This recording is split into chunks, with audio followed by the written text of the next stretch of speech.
Yeah, so I was in the Arctic, and then I went to the Antarctic, or just above subarctic, the Falkland Islands, and then had about 8 hours home and came right here for you guys. So appreciate you coming. Seems when I show white photographs, people in the audience are always in awe. Oh my God, how did you expose for that correctly?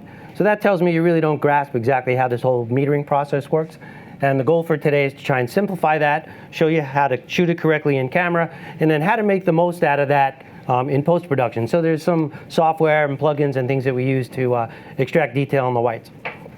That's where we are. So how many of you kind of always have problems with white, right? Most of you probably. So that all comes down to which metering pattern you're using, and we're going to discuss that as well. So let's kind of, without further ado, thank you Canon, thank you B&H, and we'll get into the program. So we photograph in crazy snow. First is we're dealing with pretty strong inclement weather. So we can have problems with the cameras operating correctly. Be careful with how we bring the cameras inside. I did a seminar, I think a month ago or 2 months ago or 3 months ago, can't remember anymore, but on how to photograph in cold weather. So that goes in conjunction with this. You might want to look that up on the B&H website. So photographing in white. Here we have high contrast subjects, black and white, but yet we have detail throughout the whole image. So what we're doing is ETTR, exposing to the right. We're making these photographs as bright as we can without clipping the highlights. That's going to make the black areas lighter as well. And then in post-production, all I do is select the white areas and extract the detail from there. So as long as I'm not clipping those RGB values, I know for most of the intensive purposes that I do have the detail in the snow, and I don't have to take the dark objects and make them lighter. That's the worst thing we could do in the digital world. So just like you used to shoot slide film, people would expose for highlights, right? So they would make the picture dark enough to show all the detail in the snow, and what would happen to the subject? It would block up, right? So in the digital world, we're kind of changing it around a little bit. So we're pushing it far to the right. I'll show you the histograms in a minute. And then all we're doing is pulling the detail back for the highlights. So you see pictures like this, and I know half of you are going to go, oh my God, it's a really hard exposure. Nothing could be easier. Anytime we have one tone, right, be a mid-tone, a highlight, or a shadow, it's very easy for us. All we have to do is place that value accurately on the histogram.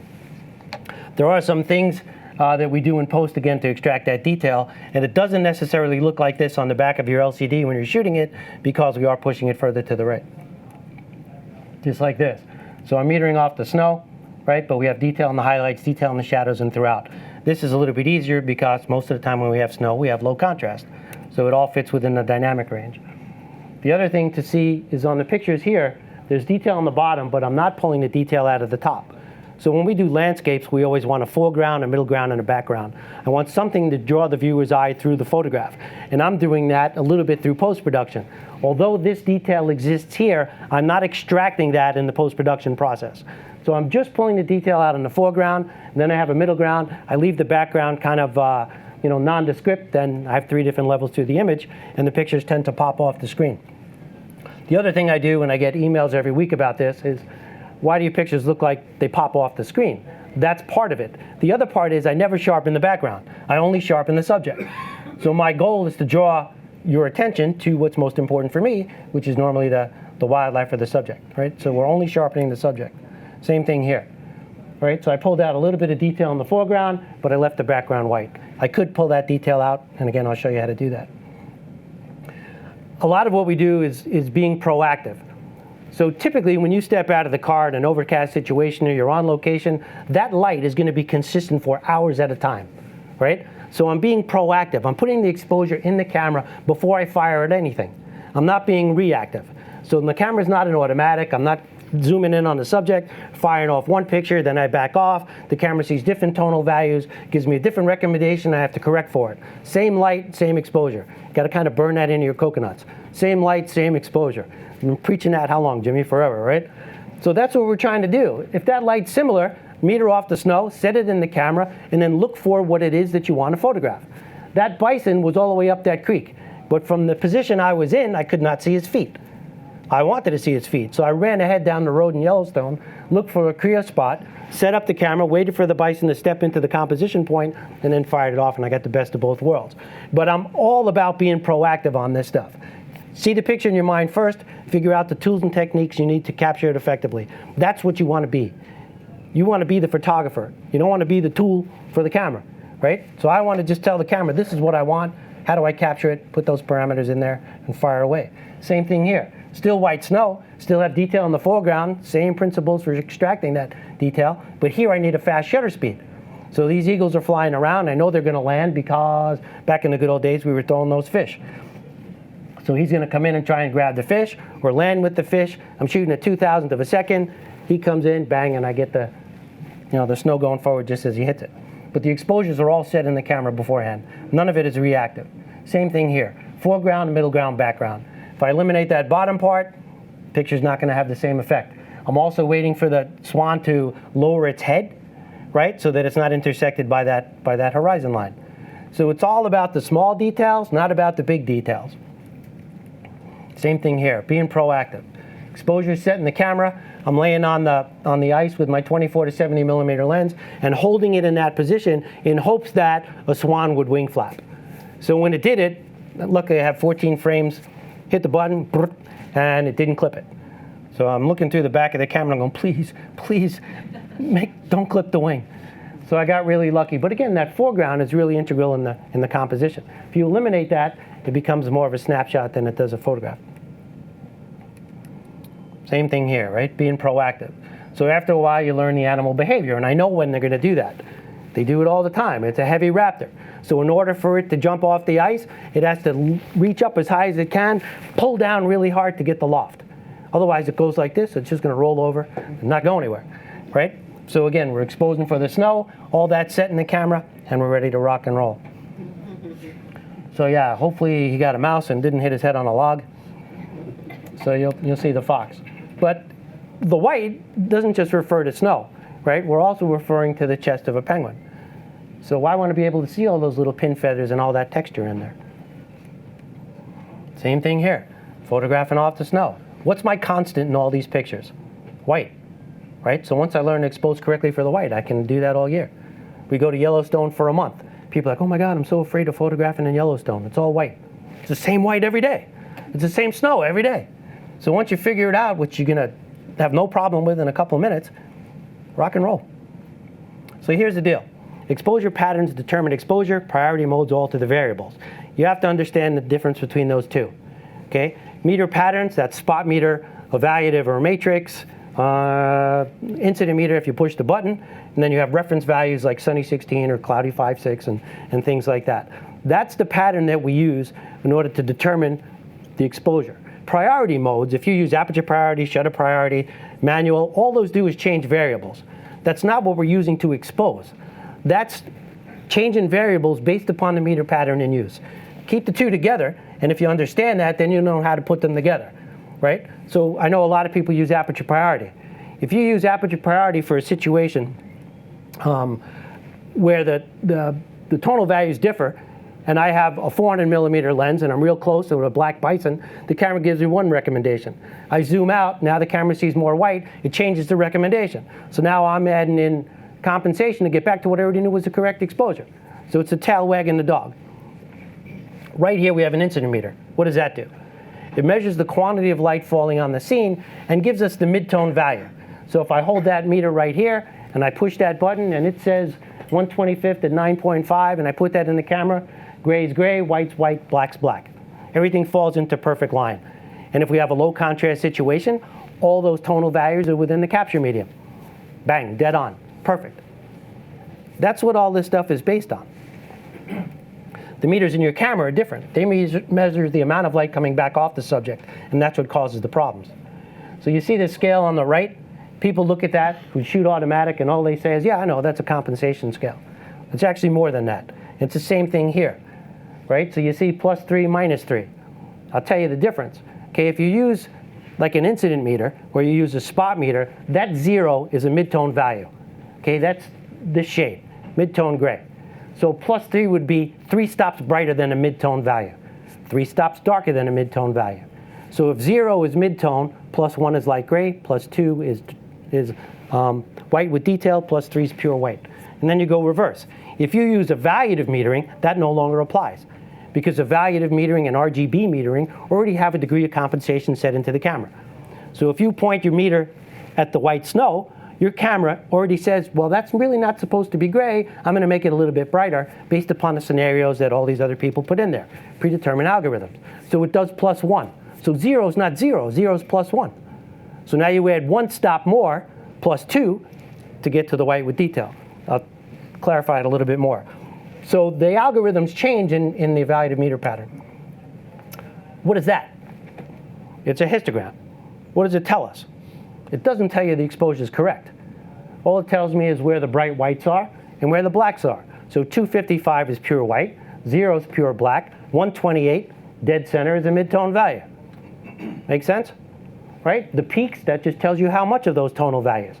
So what I'm concerned with shooting in those bright situations, the snow, the white egrets, things like that, is this side. I don't want this line to hit here. If it does, then I'm clipping the white detail, and it's really difficult to get it back.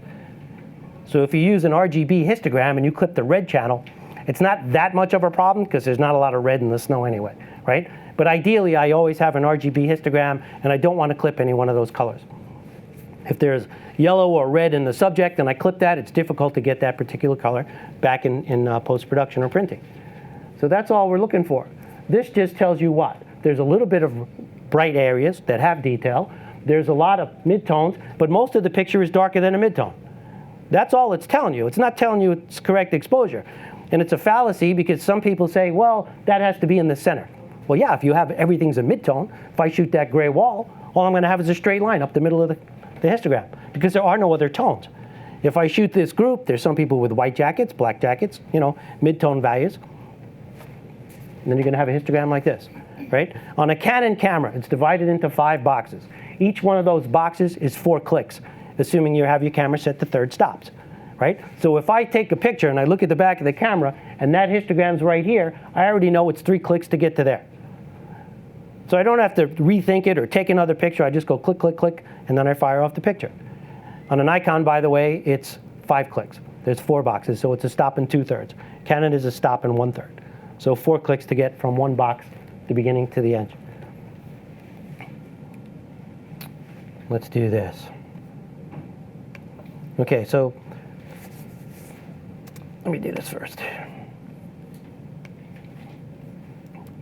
Okay, here's your incident meter, right? So incident meter takes this whole scene, divides it up into multi-segments and says, I think this is the correct exposure. Now, regardless of where I move this, it occupies exactly the same space within the viewfinder, correct? So wherever I move it, the camera should maintain exactly the same exposure recommendation. It doesn't always do that because those algorithms are weighted differently. The top of the camera sometimes is sky. So if you turn the camera completely upside down, sometimes you get a 1/3 to 2/3 of a stop different recommendation. If you turn the camera vertical and you have your shutter button here and you turn the camera so this is on the top, most people won't turn the camera this way to take the picture. So it reads it differently, right? And that's another dilemma for me. Now I have to second guess what the camera's doing and I have to correct for it. So here's what ends up happening. You take this picture and you get exactly the right exposure, okay? Now you take your 100 to 400 millimeter lens and zoom into 400 millimeters. The spatial relationship between the whites and the darks just got altered. Now you have 50-50 instead of 90-10. So what's going to happen? The camera's going to give you a different recommendation. You're going to apply compensation to get back to square one. You already knew what the correct exposure was. That black circle or that black raven is in exactly the same light as that white snow. But every time you change the tonal values, now I got a headshot. What happens now? Now the camera says, oop, look at that. That's real dark. I got to make that lighter, closer to gray. Every time you alter the tonal values in the meter pattern, the camera's going to give you a different recommendation in evaluative metering. And you're going to apply exposure up or down, or compensation if you're in auto mode, to get back to what you already know is the correct exposure. That's why I'm saying, same subject, same light, don't change anything. It doesn't make any sense. It's exactly the same light. You have to be smarter than the camera. The camera's giving you a recommendation. You already knew what the correct exposure was. Don't change anything. Does that make sense? No deer in the headlight looks? Okay. Now do this. So now move it around. Now not only is the light on the subject the same, but the background changes.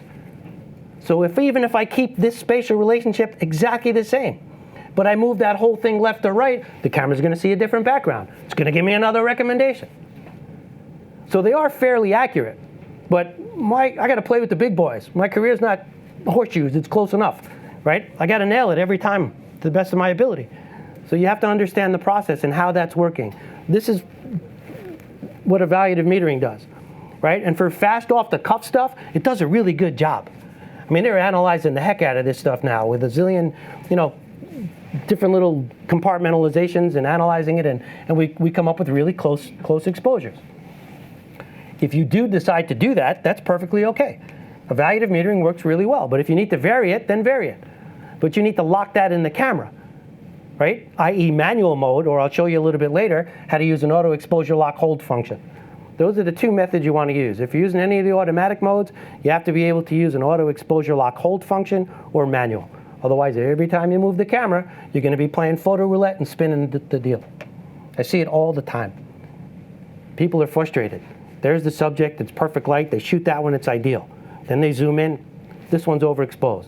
Then they zoom out, go vertical, horizontal, that one's underexposed. Same light, same exposure. Don't change it. It'll drive you nuts. Where am I? Okay, let's do this. I tend to use spot metering for a lot of things. Why do I use spot metering? If you look at the picture, that's 1 stop brighter than a midtone value.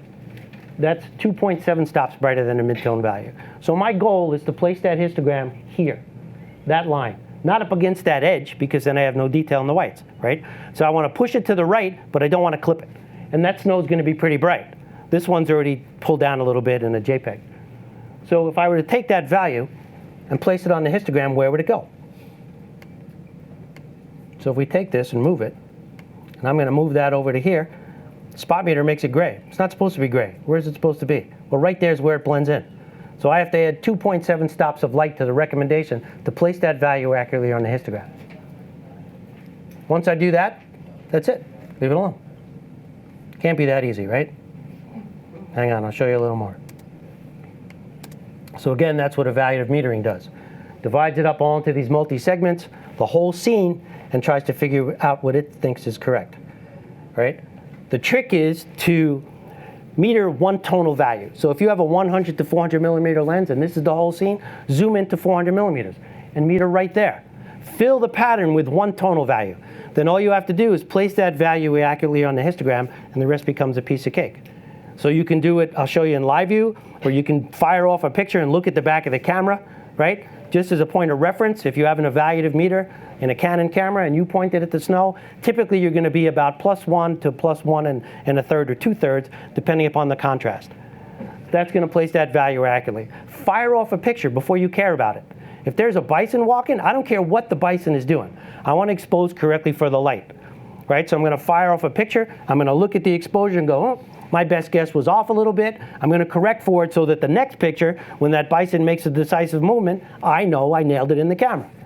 If you're reactive and you leave all this stuff in automatic and that bison does once in a lifetime picture and you go over or underexposed, I don't care what the subject's doing, right? It's virtual pixels. It doesn't cost you a dime. Just delete it later.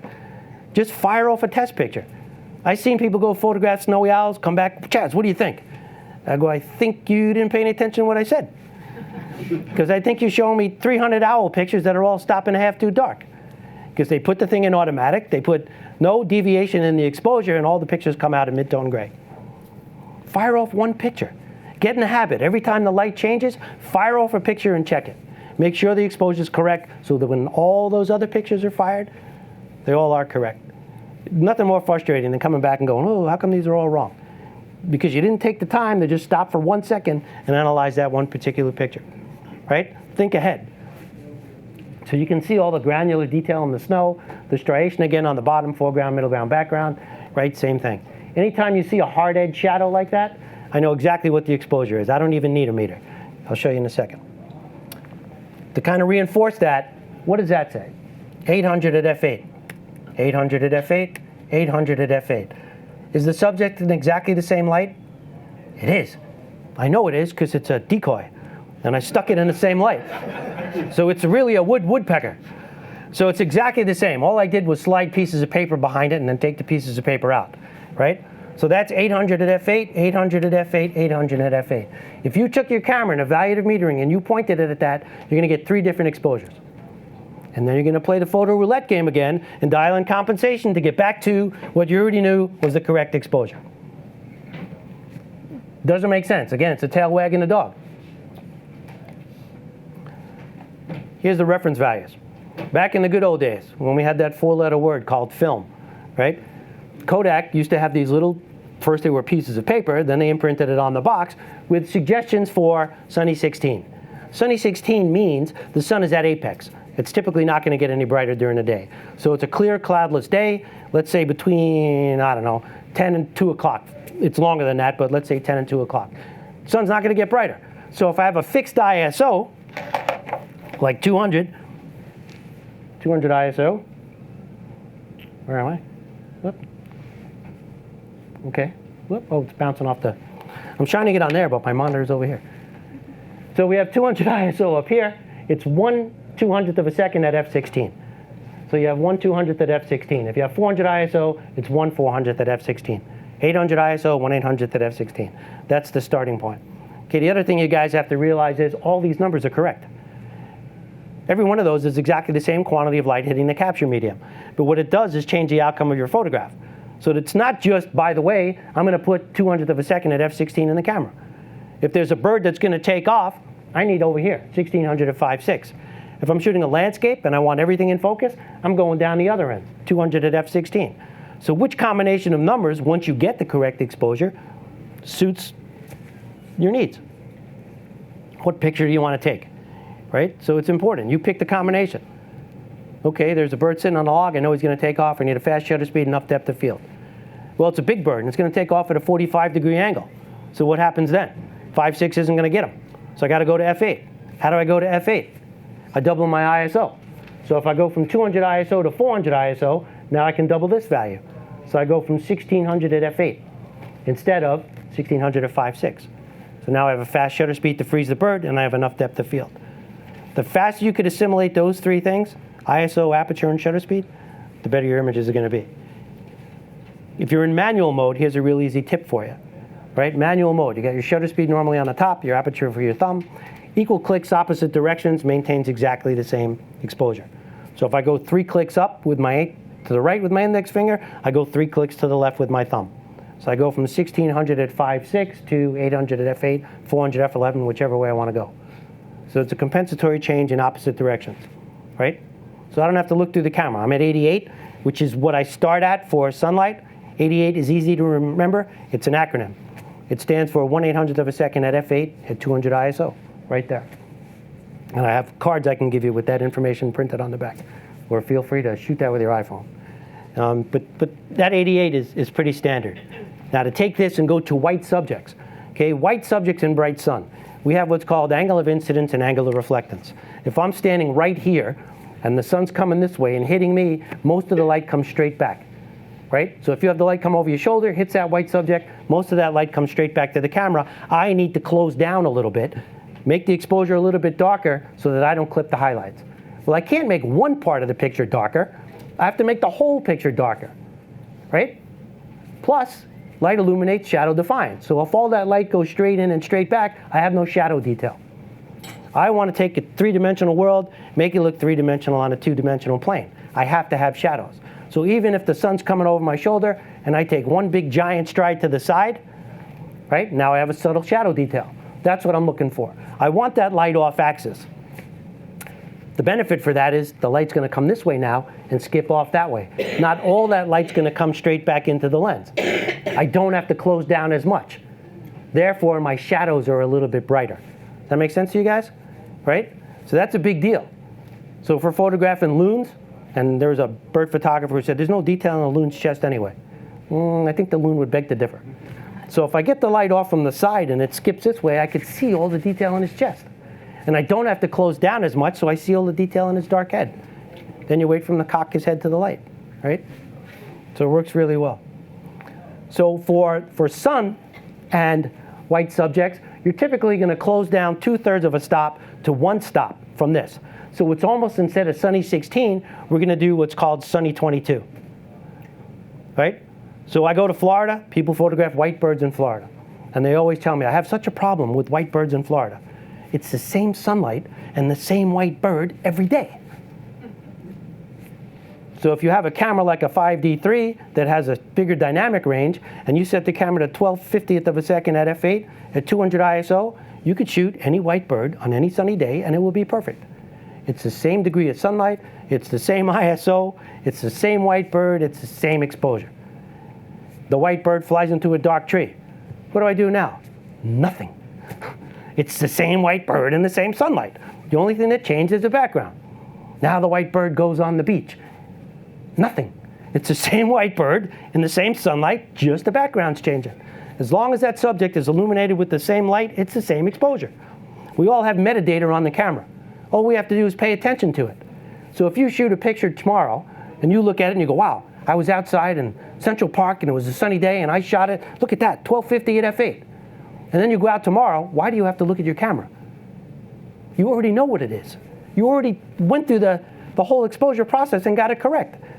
So just look at that. But if you put the camera in automatic and you're not sure what it's doing every time you depress the shutter, how do you repeat it?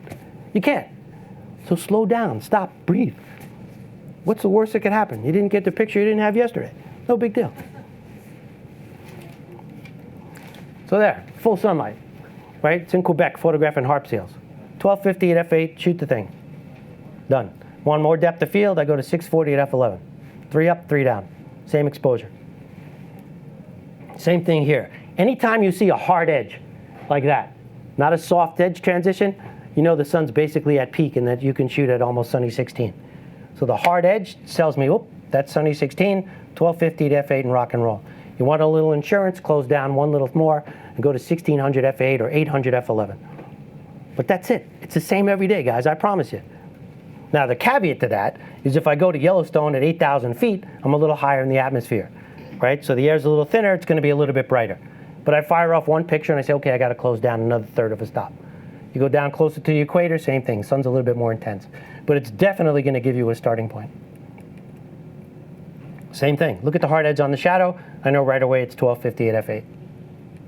Same thing here, hard edge shadow is a little bit dissipated, slight cloud cover, so I open up a 1/3 of a stop. It becomes simple. Same thing here, that's the photographer tree in Yellowstone. Everybody photographs the same tree. There's 400 pictures of this, horizontals, verticals, tight, closed, and then the light changes. I mean, you could sit there for 4 days and get, 42,000 different photographs of it. But it's really neat.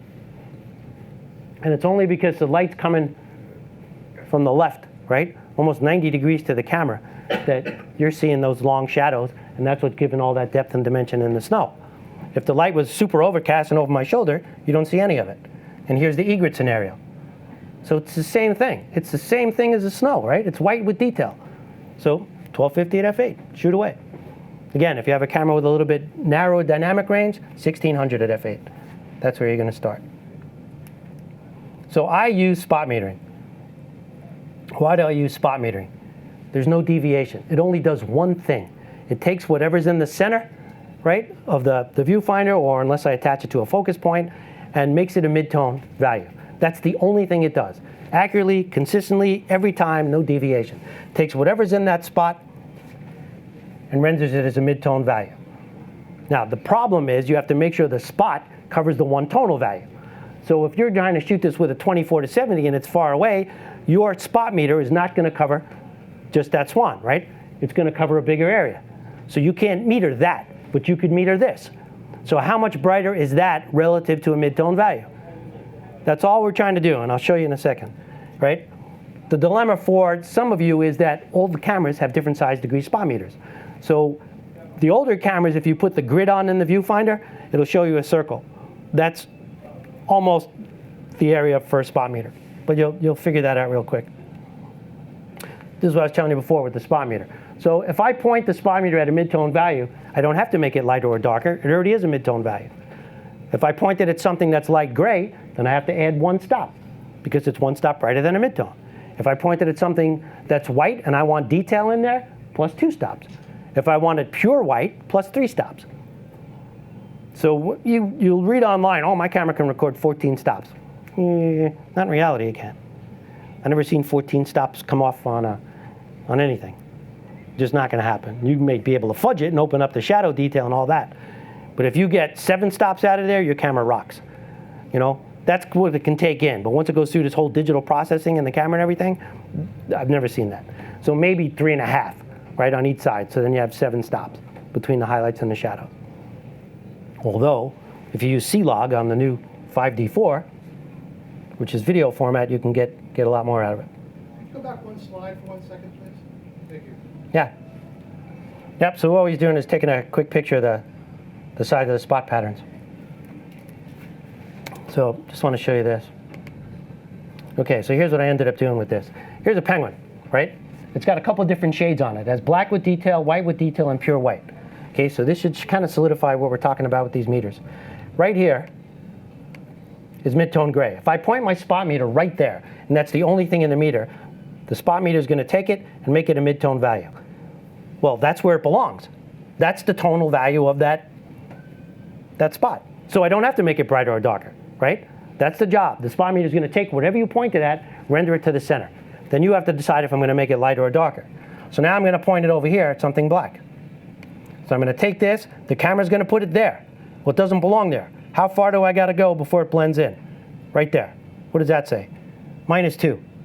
So all I'm saying is, how much light do I have to add or subtract to place that value accurately on the histogram? If I point the camera over here with a spot meter, what's the spot meter going to do? It's going to make it a mid-tone value. Well, it doesn't belong a mid-tone value. How much light do I have to add to place it accurately on the histogram? 2 full stops. That's what a spot meter does. Every time you point it at something, makes it a mid-tone. So the only thing that concerns me is how bright or dark it is relative to a mid-tone value. I add or subtract the right amount of light to put it on the histogram where I want. Game over. That's it. Don't do anything. Once that's in the camera, I don't care what the background does. Assuming the subject's your priority, right? For a beat scene where it's backlit, it's going to be a little bit different. You're going to expose for the backlight. But that's all you're going to do. If I go +3 over there, where's it going to go? It's going to put it at the center, and I'm going to place it right there, +3. But now here's the deal. As long as I place one of those values accurately on the histogram, all the other ones are accurate. So I could take any one of those. I don't just have to take the white one. I could put the black one where I want it, and the white one's correct. I could put the gray one where I want it, and all the others are correct. It's all in the same light. So the reason the white is brighter is because it's reflecting more light. The reason the black is darker is it's absorbing more light. So some people do what's called substitute metering for midtone values. They'll take the spot meter, they'll find a neutral tone, set that in the camera, and then shoot away. Then it becomes easier. I'm just expanding that, saying, okay, I know I could meter black, white, or a midtone. But all I have to do is put that value accurately on the histogram, and everything else falls in. So live view. We couldn't make it any easier for you. Right? The camera god said, hey guys, here, real time. Just like looking at the back of a mirrorless camera. What you see is what you get. So you put the camera in live view, it has exposure simulation, right? And all I do is change the shutter speed or aperture, and the picture gets lighter or darker. If you hit the info button twice on a Canon camera, you get a live histogram. So the fastest way, if you're not sure of any of this, is just point it at the snow. Dial it so that this comes right about there, maybe 1/8 of an inch or less off the right side, shoot the picture. Can't be any simpler.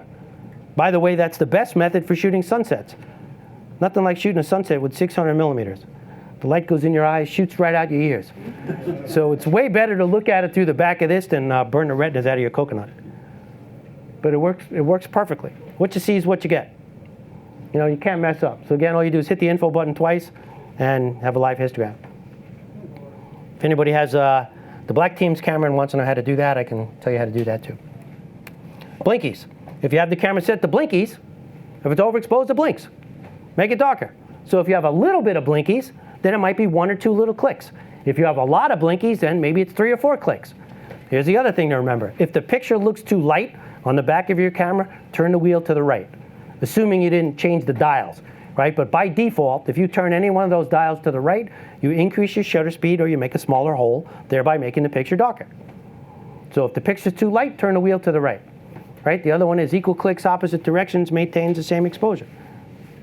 Another tip for you is if you change the ISO. If you push the ISO button and go 3 clicks to the right, take your f-stop or your shutter speed and go 3 clicks to the right, and you'll still have the same exposure. It will be correct. Oops, they got me. So now, how do you meter the white?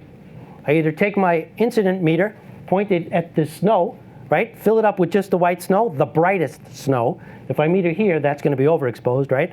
So you meter the brightest snow and go +1, +1 1/3, right? With your incident meter, or I just use a spot meter. I go right off the snow, and typically in the sunlight, I go +2. So if you're an aperture priority with a spot meter, right? What did we just do? We defined a meter pattern to a known tone, right? Just the white, and I'm going to add 2 stops of light to make the white white. So as long as I have my aperture priority set with spot meter and the compensation set to +2, I just point it at the snow, push the auto exposure lock button, pick the camera up and shoot for the next hour. If the light changes, I meter back to the snow, push the button again, and it maintains the same value. If it gets a little darker, it increases the shutter speed. That's all it's doing. But you're defining it to a known pattern. So now I don't have to be concerned with, okay, if I get a headshot and there's a dark background, if I go horizontal or vertical, right? That's what's going to cause these whole dilemmas again. All I want to do is place the white where the white's supposed to be. So same thing. I meter off the snow, right? On an overcast day with 5D3 or a 1DX Mark II, I can almost do +3 or +2.7. So that's a bunch of clicks, right? So it's 6 clicks would be 2 stops because it's in thirds. So I go click, click, click, click, click, right? Or just, you don't have to set it to 0. 0 is always 0. So I just line up the little detente in the meter, right, where it says +2 and shoot it. So overcast days, it's 2.7. And on a sunny day, because there's higher contrast, I usually go +2.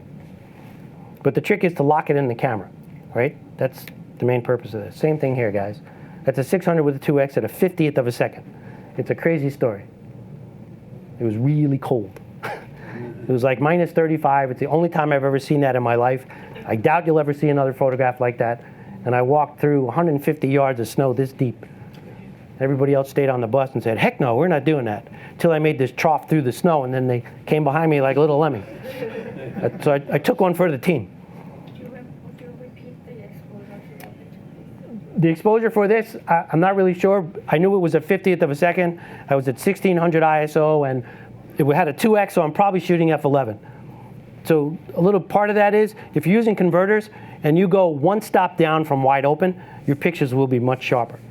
So if you have an f4 lens and you put a 1.4, it becomes 5.6. If you shoot at f8, you're shooting more through the central portion of the converter, and the images will be much sharper. The best thing to do is put a piece of newspaper on the wall, right, and use a flash to negate the shutter speed and fire those off. And I can guarantee you without any hesitation whatsoever, that 1 stop will be much sharper. So yeah, so I'm just sitting there in the snow, it's windy as heck, and I took a breath, and right at the end of my breath, tick, tick, tick, tick, and I just fired off a couple of pictures. And I showed this to somebody, a prominent photographer, and he said, yeah, if the head was cocked just a couple inches more to you. Why, you dirty. So yeah. So spot metering, right? On the pro bodies, you can link the spot meter to the autofocus. Why is that important? Well, let's say I have a white wolf, and the wolf runs from the sunlight to the shade. Well, if I shoot that in evaluative metering, what happens? It also takes into account the background, right? So if I lock the spot meter to the white wolf, and my focus is on the white wolf, and set it to +2, wherever that wolf runs, it's going to stay +2. The wolf will be perfectly exposed. So we defined a meter pattern, right, to the white wolf. I added the correct amount of exposure deviation to make the white wolf white, and life is good. So again, meter patterns versus autumn priorities. This is the trick for the cameras, and this is a gift from above. On all the Canon cameras now, you can set it to the AEH function, that little H, right? So the asterisk on the back of your camera is an auto exposure lock. Normally in the past, it would stay for 16 seconds. Frustrating. Now it stays there as long as you want. So if I'm in spot meter, +2, right? Even if I'm in automatic, shutter priority, aperture priority, or P for professional, you could shoot it at the snow, push that button, that will stay in the camera till it goes off or standby. Pretty cool. And you can also apply compensation if you wanted to on top of that, if you're wrong, right? The light changes, I go back to the white snow, push the button again. But it will still make the white white. That's the fastest way to do it. Partly cloudy, partly sunny, which is like the bane of our existence as photographers, drives us out of our minds, right? So you can constantly sit there and keep adjusting the thing, or you could say, you know what, I think the subject looks better when the cloud comes by, and wait for the cloud to come by, so you're not shooting everything. So after a while, you start to recognize what's going to make a good picture and not make a good picture. Concentrate on the stuff that does make a good picture. So if you set it to 30 minutes, right, make sure if you're not using the camera that you shut it off, right? Particularly if you put it on disable, because then it stays on forever. And then you go to pick the camera up again and you got a dead battery. So my recommendation is like 4 minutes, right? So if I'm going to use that auto exposure lock hold, it'll stay in the camera for 4 minutes until it goes into auto power off, right? So here, flamingo. 1, 2, 3. It's exactly the same light, right? It's the same exposure, but different renditions of that. So this is a 4.5 on a 600, f4.5, right? At 3200th of a second or 2500th of a second. 1600, right? And that's 400 f11. So I'm changing it. I'm just going 3 up, 3 down. It's 3 different lenses, 2 different cameras, exactly the same exposure. It's the same light. I already know it. I don't care what the camera tells me. I already know it's the right exposure. So 1, 2, 3, shoot away. Don't change anything. Same light, same exposure. There's bison, Yellowstone. I already got the situation figured out. I got the correct exposure. The reason I'm shooting the bison here is because you can't see the snowfall on the white, but you can see it against a darker tonal value. So when the bison starts walking across the Madison River, I said, oh, there it is. So I called everybody over, and they're like, well, how do you know they're all going to do that? Well, it's herd mentality. If one does it, they're all going to do it. So the whole rest of them start coming by, and we start ripping off the pictures. You got the correct exposure. Then the bison stops to eat. Do I need to change the exposure? No. Look at, it's exactly the same. But what's your camera going to tell you? 3, 4 stops different than the first picture, because now it's filled with the dark. It's going to make that gray. You want to make it black. Oh, now I got to make the picture darker. This one, the camera sees the light. Says, oh, I'm going to make that dark, and you got to make it light. So if you're in automatic mode, you got to do different amounts of compensation. One's negative, one's positive. What?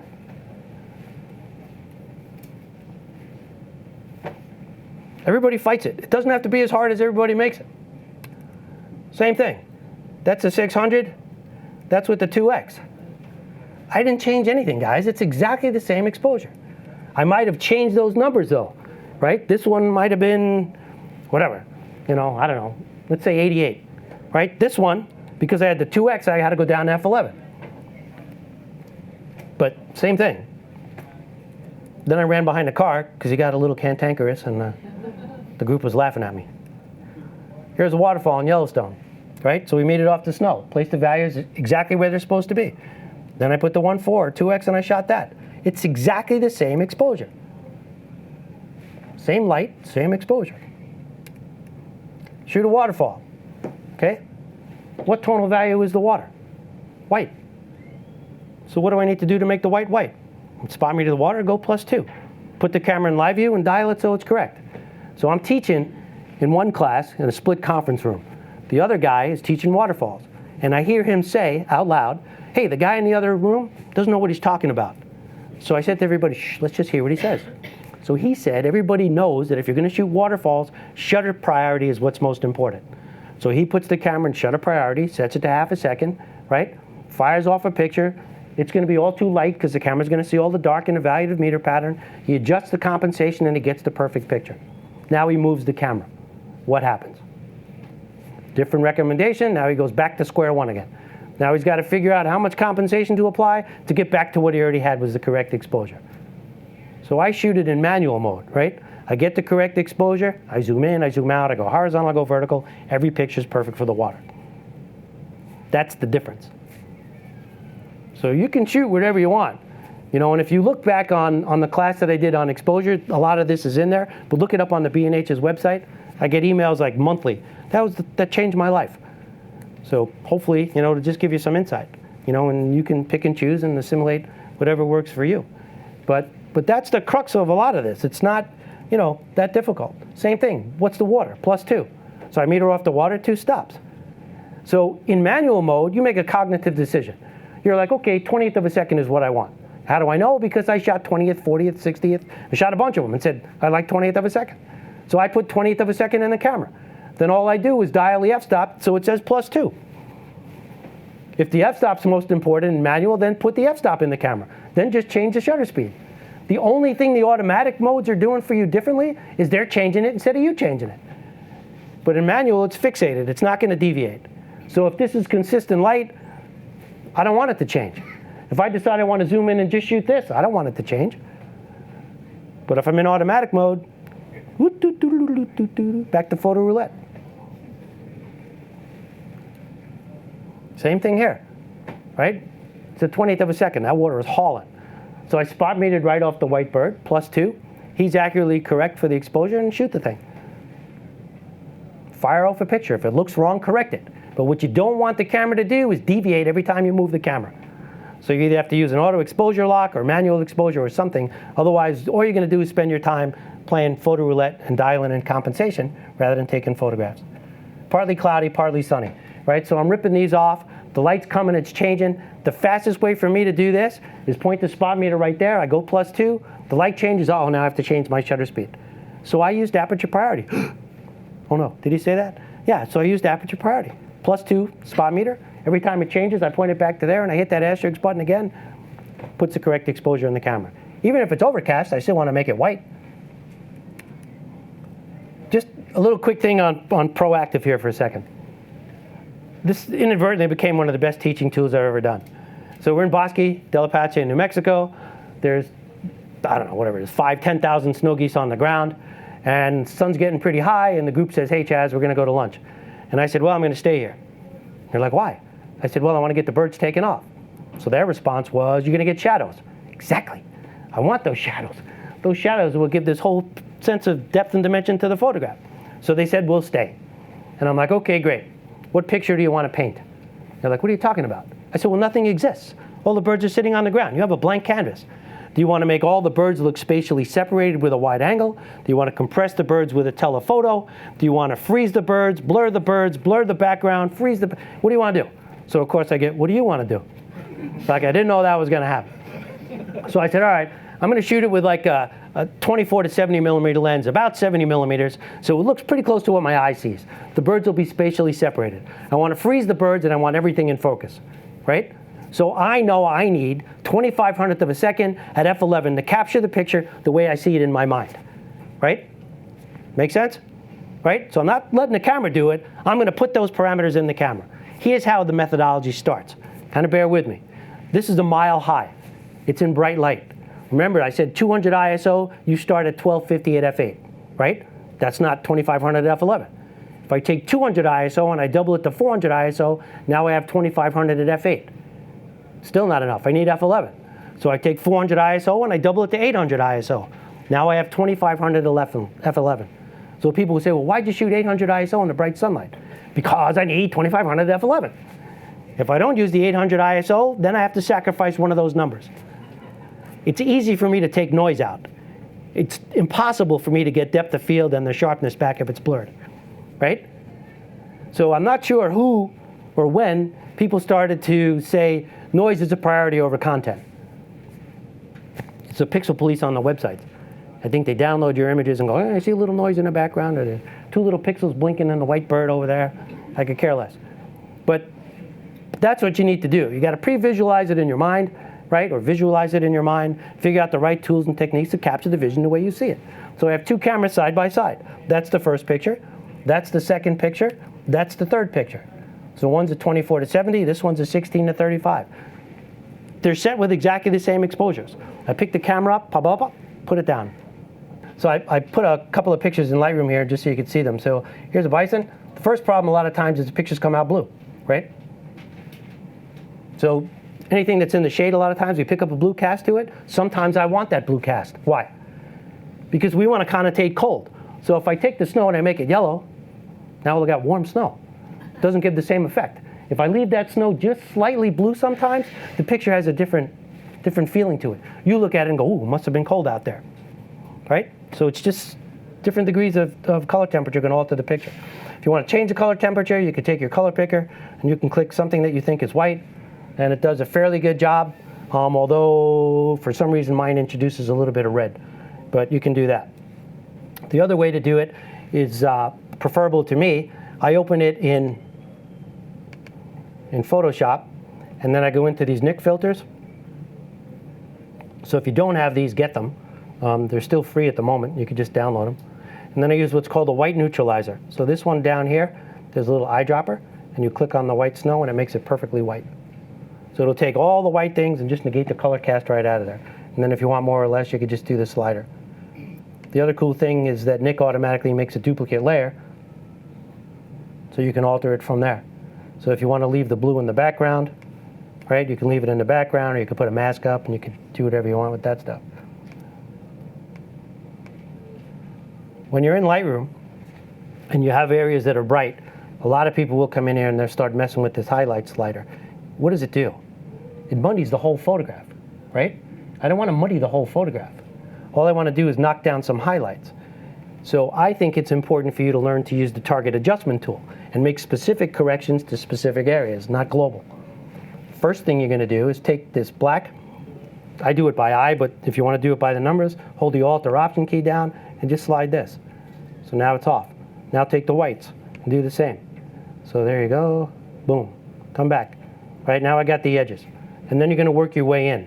The hierarchy that Lightroom gives you from here to there is their recommendation for following. I don't think that makes sense. I think you need to start with the whites and blacks and then work your way into the center, right? So you're expanding the contrast, and then you could work your way within those center parameters. If you change some of these, some of those edges will change. So you do that. Now let's say I just want to knock the highlights down up here. So if you take a target adjustment tool and you click over here where it says auto mask, which is definitely what you want to do. I can show you that for a minute. And you click the O key, that turns on the overlay, and I go like this, that's where it's going to be affected. And you'll notice how it's not going into the background or the mountains, right? It's staying outside. So as long as that auto mask is checked, it won't go in here. If you click the auto mask, here's what happens. So make sure auto mask is checked, and you could just fill in wherever you want. So if all I wanted to do was darken that area, I hit the O key again and it disappears. Now I come back up to my highlight slider or whatever else I want to do, and I can make that lighter or darker. So you want to do specific corrections to specific areas, and that's what this target adjustment tool allows you to do. If you want to take the blue out of the shadows, right, you could just select the shadow and you could change it with the color balance over here in the target adjustment tool. That's pretty cool stuff, right? So if you got a hot spot on the top of something, overcast, the light's coming straight down. So if you photograph something white, normally the top of the subject, you know, whatever it is, an egret or spirit bear, it's going to be a little bit brighter. So if you want to pull that down slightly, just use the target adjustment tool. Just select that specific area and then pull it down with the highlight slider. Clarity slider is a mid-tone boost. Whoop, let me get out of target. So if you use a clarity slider, that's a mid-tone boost, right? So that's going to kick it up a little bit. But again, I don't kick that up very high. You know, people always ask, well, how much post-production do you do to your pictures? Not a lot. Assuming I shoot it right in the camera, I don't have to do a lot. And you'll see people boost these colors up to the sky. And some of those colors I haven't seen on this planet. I don't know where they're living, but you know, and then they print it on metal, and it looks like it's wet paint dripping off there. It looks pretty cool if you want a surreal image, but it doesn't depict the reality of nature for me. So this is kind of what we're doing in here. The other stuff, if we want to extract that detail, let's say we go back to this picture here. Okay, so we open that up. I use a software called Intensify Pro. It used to be by McFun, but now they call it Skylum, and I think it's on sale from them as a holiday package. So right here is a Pro Contrast and a Structure sliders. The Pro Contrast, I only want to work with the highlights for the moment. So I typically kick that up just so I can see it, and then rock this back and forth. So you can see what it's doing, right? So I'm going to go maybe about there. Now I could take a brush and I could paint it in where I want. So if I only want to put that in certain areas, I could just bring the contrast up or down just in there to extract that. Then you come over here where it says plus, and I put another layer up. So now I go over to structure, right? Now, global is an aggressive algorithm. So if I do that, there's all the detail. I'm just going to bring that up, maybe 8 or 9. Micro is less of an algorithm, so I could pull up a little bit more detail. And then detail is the finest. So I go to highlights, and I could bring that up a little bit. And then again, I could just paint it in wherever I want. So if all I want to do is paint the detail on his wings,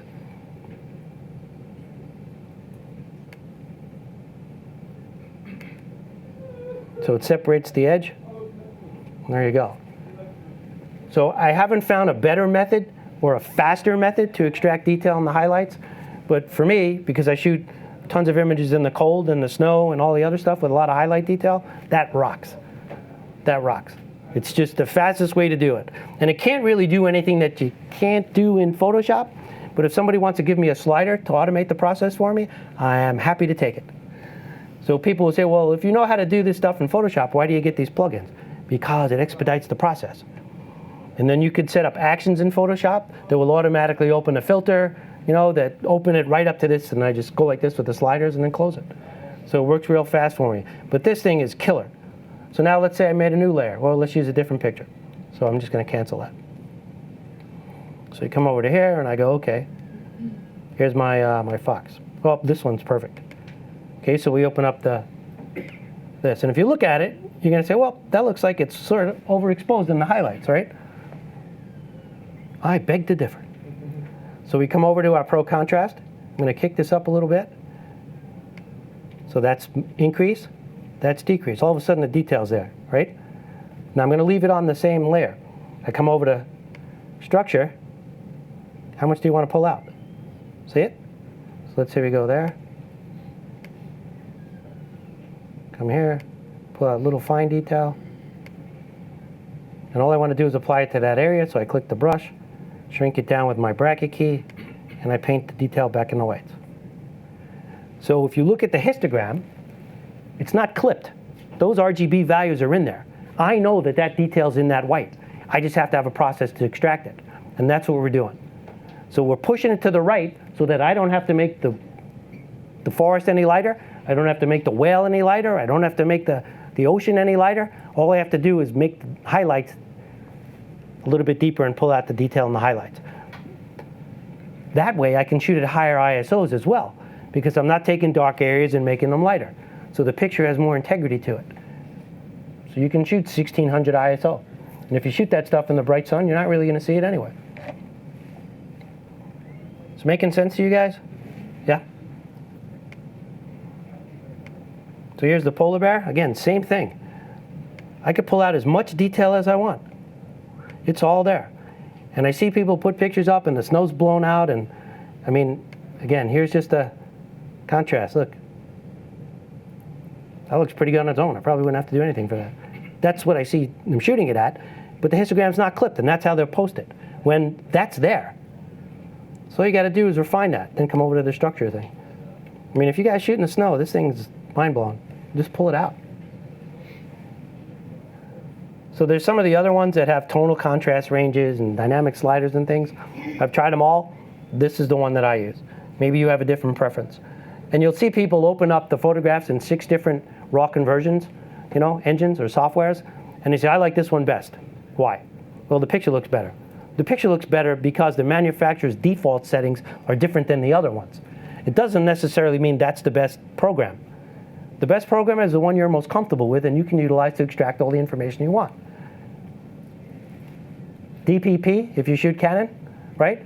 That still has the best extraction for raw files for highlight detail. It does. And the lower noise. So some of the other companies give Adobe the algorithms to convert the raw files, and some don't. So I'll leave it at that.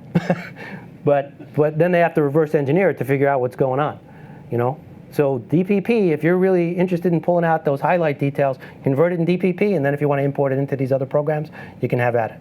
But it will pull out a little bit more detail initially, right, from your raw file, and give you lower noise, which is, a huge benefit for us. And then kind of go from there. But again, you just paint in where you want, and you mess with all that stuff. Here's the bison. Same thing. So I come back to the bison, right? This is crazy in a blizzard. It was nuts. Everybody else ran back in the truck. You got horizontal blowing snow. It was insane. But when I shot this, it didn't really look like that. It kind of looked like it was all under a fog. So the easiest thing to do in Lightroom is just pull the black slider down, and it negates the fog problem, right? Kind of like, I don't know, I guess we can kick it up, right? So you can see that looks like when I shot it. But what we're going to do is just kind of pull the blacks up. And then I come back in here. So I say, okay, what do I want to do? So I can pull that up a little bit. And again, I move the sliders. Let's say we go there. And you'll see detail starting to come in the back. I don't want that detail. All I want is detail in the foreground. So let's say we just did that. And I'm going to take my brush, and all I'm going to do is put the detail in here. I don't want to put the detail in the back because that's going to pull the viewer's eye through the picture. Just paint it in where you want.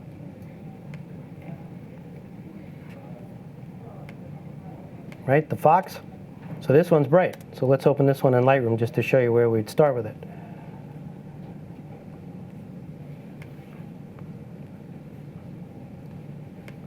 So if I was to open this as a raw file, right, and this looks pretty bright in here, let me get rid of that. Okay, so we're looking at the photograph, and it's probably right about where it's supposed to be, pretty close to the darn edge. So let's say, for example, whoop, I hold the Alt or Option key down, and I do that slider. So here's my blacks. Whoops, come on. So I back off a little bit, do the same thing for the whites, should be pretty close. Come right about there. Right, now if I wanted to, since there's a lot of whites, I can pull that highlight slider down just a little bit.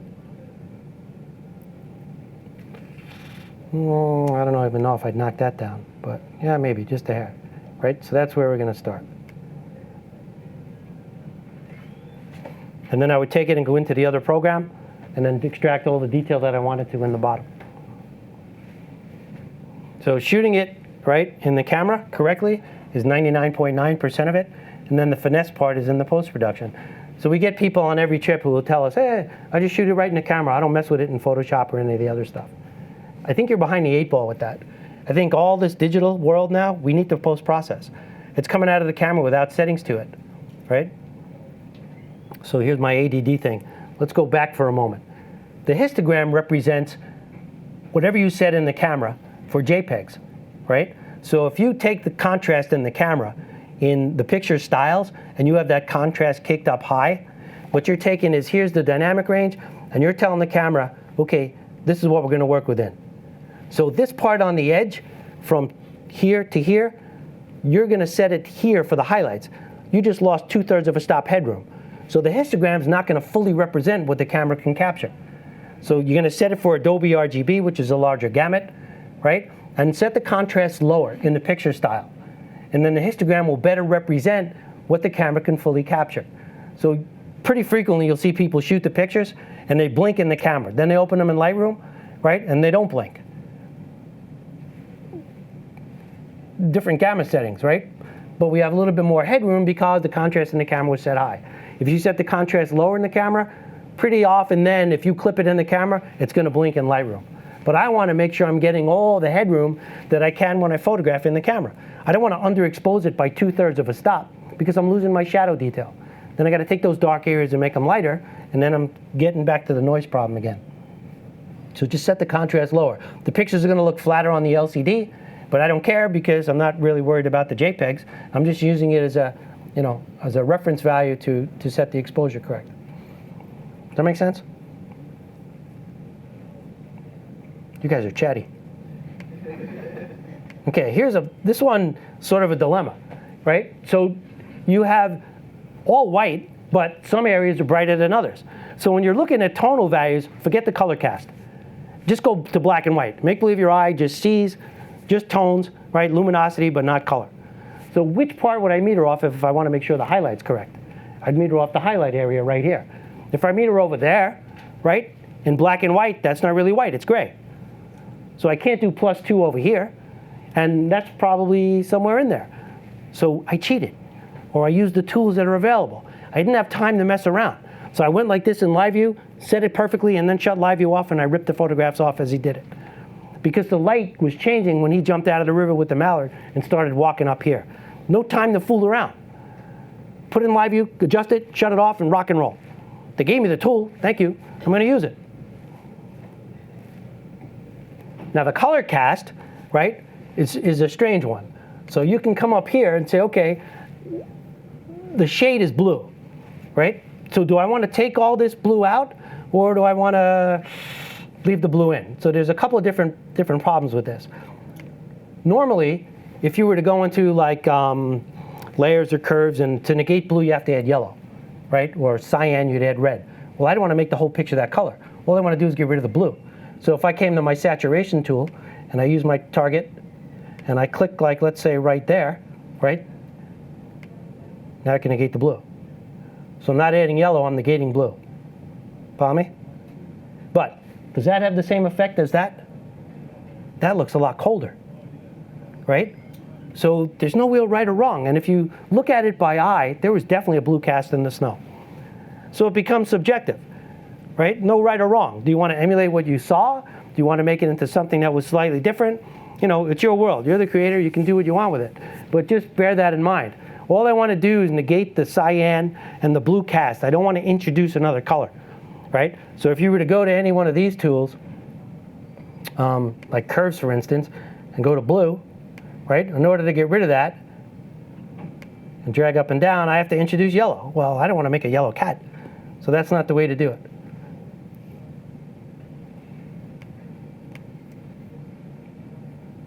And I didn't crop that shadow on purpose. So I could have zoomed in a little bit more, but I like the complete shadow in there. And again, so it's small details that are going to make the biggest difference in your images. Here. So can I spot meter right there? Yeah. Is that going to be +2? No. If we made the image black and white, what tonal value is that? Pretty close to neutral gray, right? Maybe a little bit brighter. So maybe I'm going to go 2/3 of a stop brighter. If I make this +2, what happens to that? Completely blows out, right? It's going to be way too bright. So I don't want to do that. I can also go over here if I want that pure black and go -3. Okay, so here's the eagle. How do we do selections in Photoshop? Let's do this. So I just shot this, I don't know, 2 days ago. So we take this guy. If all I want to do is work here, there's a couple of different methods you need to select specific areas in Photoshop. So one is color range. I can go to color range, leave it on sampled colors, and click right here. Now if I hold the shift key down and drag, it'll add to those tonal values. And then there's fuzzy sliders like a tolerance control. So I could say, okay, there's the highlights, click OK. Anything that's in a selection now, if I click on an adjustment layer, puts it into a mask. So now if I go like this, the only thing that's going to get lighter and darker is his chest. Right? So I don't have to make the whole picture brighter, but what I do want to do is extract detail in the penguin's chest only. So how do I refine it? With a selection, right? So there's different methods. So this method, color range. The other method, if you wanted to use it, let's just get rid of that, is come over to here. So right here it says quick selection tool. So this one's a gift as well. Boom, can't get any faster than that. Whatever's in the selection, if I click an adjustment layer, puts it right in. So if you look at the mask, that's what it selected.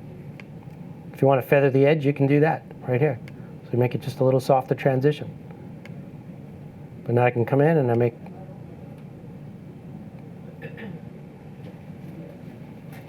I could drive you further crazy. If you want to alter the mask, just hit Command L. So now what you're going to do is change the mask. So by doing this, I can make the mask brighter or darker and just select specific tonal values that way. Only the highlights or the closer to mid-tone values. But that's the power of Photoshop. It's layers and having the masks available.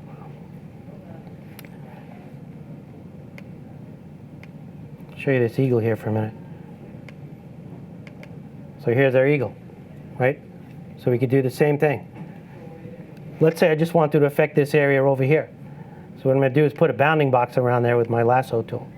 So now if I go to color range, it's only going to work on that area.